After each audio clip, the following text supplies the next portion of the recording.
Okay, so we've got the redesign of the Model 3. We've been waiting on this, and it's finally the official release is out now. So we know you're able to see here exactly what it looks like. So um, me and Mr. Irvin here will be reviewing and just talking about it and seeing what you guys think of it. So let's go over a few things that are going to be different here with the redesigned Model 3 here. So first, stalks. So there are going to be no stalks, and by stalks, of course, Irvin, I mean. A regular car, like when your car, you got your turn signal, you got windshield wipers, you got the stalks on the side of the steering column, right? Mm-hmm. So this new Model 3 will have no stalks. And the important thing with the stalks with Tesla, as you know, that's how you do reverse and drive. So you no longer have a stalk to do reverse and drive. So my first question to you, what do you think about, how do you feel about having no stalks now?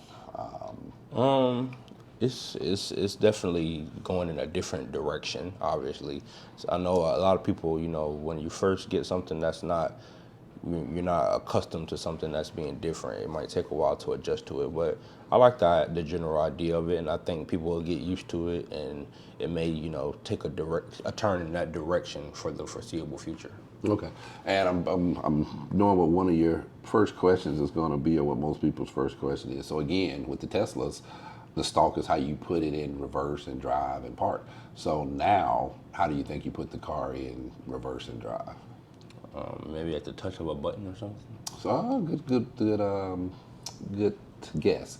So no, I think that they may have a back. Some people are saying they're going to have a button backup up top near the roof thing, like where you would normally hit the garage button. But so no. So the primary way of putting your car in reverse and drive now with the new Model 3 redesigned Tesla will be it automatically knows. So let's say you're parked in your garage. You go out there, you get in your car. It knows, it senses there's a wall in front of you that, okay, 90% of the chance he's going to be wanting to go backwards. So it's going to automatically put the car in reverse, and when you step on the gas, it's going to go backwards. So let's say you've backed up, say you backed into a parking spot, saying, so when you come back out of the store, you want to go forward, well, it's going to know, it's going to detect, okay, I see this parking concrete barrier here. So he probably wants to go forward. So it's going to automatically put you in the right gear. Now, a backup of that on the screen. So let's just say it doesn't get it right, or you normally would go forward, but you want to back up just an inch or two first. So on the screen, you'll be able to do forward, back, and reverse. So it'll just be on the screen. So not a big deal to me. I actually like it. I'm a minimalist, so I don't really like. I think if you can put everything on the screen, that's pretty cool to me. So I'm actually glad. I think instead of turn signals, you'll use there's a button on the steering wheel, and maybe that volume button that's currently on there. So you'll do left or right on that as far as your turn signals. Don't quote me on that, but I know there's no stock for the turn signals no more. So there is some type. I think it's that button for volume. So that's overall that the stalks are gone. That's one of the new items here that we want to talk about. Next, let's talk about the design of it. What do you think of the design of the front? Just starting with the front, how do you like it? It's obviously it's a good looking car. It just looks a little newer, like just a little bit of a better design, kind of as if you're taking like a car and you're redesigning it from like a 2018 to like a 2023. It just looks like a step up almost. Okay, so it looks newer. Okay, Yeah. so my wife has looked at it, and she actually thinks that the old Model 3 looked more aggressive and sportier. She thinks this one has more of a family look to it. So not a bad thing, but she thought it did have more of a family look to it. And some people are saying they didn't like the what do you call, like the turtle type? They call it a turtle type look of the front. How that front was kind of tucked or whatever. So they kind of redid that a little bit to give you less of that little duck look or whatever people were calling it. So that's good to know that you still think that it looks good. Okay. The rear lights, I think now are instead of being broken up like half on the trunk when you open it and half on the body of the vehicle, all the rear lights now are on the trunk instead of being split between the trunk and the body. So that's just a little feature there. You can see some fog light differences in the front and some other differences. Overall, for styling, most everybody I thought to still thinks it's a good looking car. So I think they did pretty good there. Next, let's talk about range. Range on this vehicle's with the dual motor with the long range version is approaching 400 miles. I think that's really impressive. The old Model 3, the long range one was somewhere around 350, give or take 10 or 20, but somewhere around 350 miles of range was what you could get.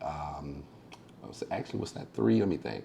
Dual motor was around three. I want to say around three though. Those Model Ys. Yeah, so somewhere around 350 was the range that you were getting, and now we're approaching 400. So we're gonna be right at 400, 380, 390, or 400. I think that's excellent. The single motor range I think is somewhere around 270 now, 270, 280. I think, which is also great. So that's up a little bit. So I think the range, in my opinion, is it was already great in the old Model 3. I think this is just fantastic. So I think on range, I'm giving them an A plus, especially for a car of this price in this price range. It's definitely category leading as far as range. What do you think of the range?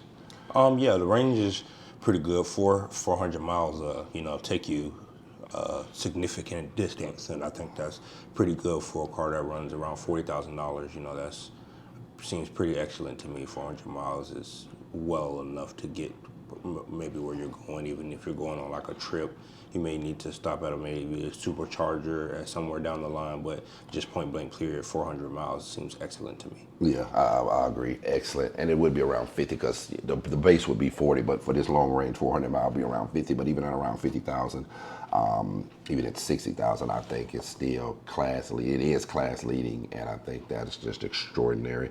Let's go over a few more things here. Seats, I'm just going to update. Seats have been updated. One of my wife's complaint with the old Model 3 was she did not like the feel of the seats, so they have updated the seats.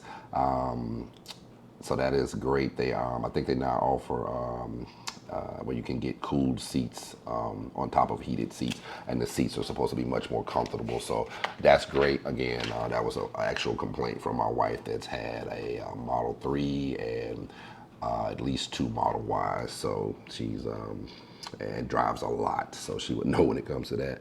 Next, we're going to talk about the screen in the back. So now X and S has had it for a while, so now you get a screen in the back. So I think, of course, that's going to be cool. Good little feature there. What we didn't hear any numbers, what I haven't got anything on is the performance. So I assume that it's going to at least perform as good as the old Model 3. Maybe we get a little bit more performance version of the old Model 3s at 3.1, I believe, if I'm not mistaken. I'd like to see, and again, that's extraordinary. So Tesla, I'm not one of those like, oh, like do better, no. 3.1 is extraordinary. If it stays at 3.1, that's still extraordinary. That outruns just about anything on the road to 60. If they drop it to 2.9, get a sub 3 second range again, that would just be icing on the cake. So we'll see what they do as far as performance, 0 to 60 quarter mile times and top end. I haven't heard any numbers on that yet to be able to bring to you guys. So again, this was just a quick want to go over a review of this new Tesla Model 3. Let me know in the comments. Is this something you will be buying? You like it? You don't like the new design? Tell me all in the comments, just what you think about it. Whether you like it or not, whether you agree with my assessment or not. If I missed something, please let me know in the comments also. If you would, give this video a thumbs up so it's pushed out to more like-minded people like us. And that's going to do it on this one, EV Elite Vehicles, and we'll see you on the next one.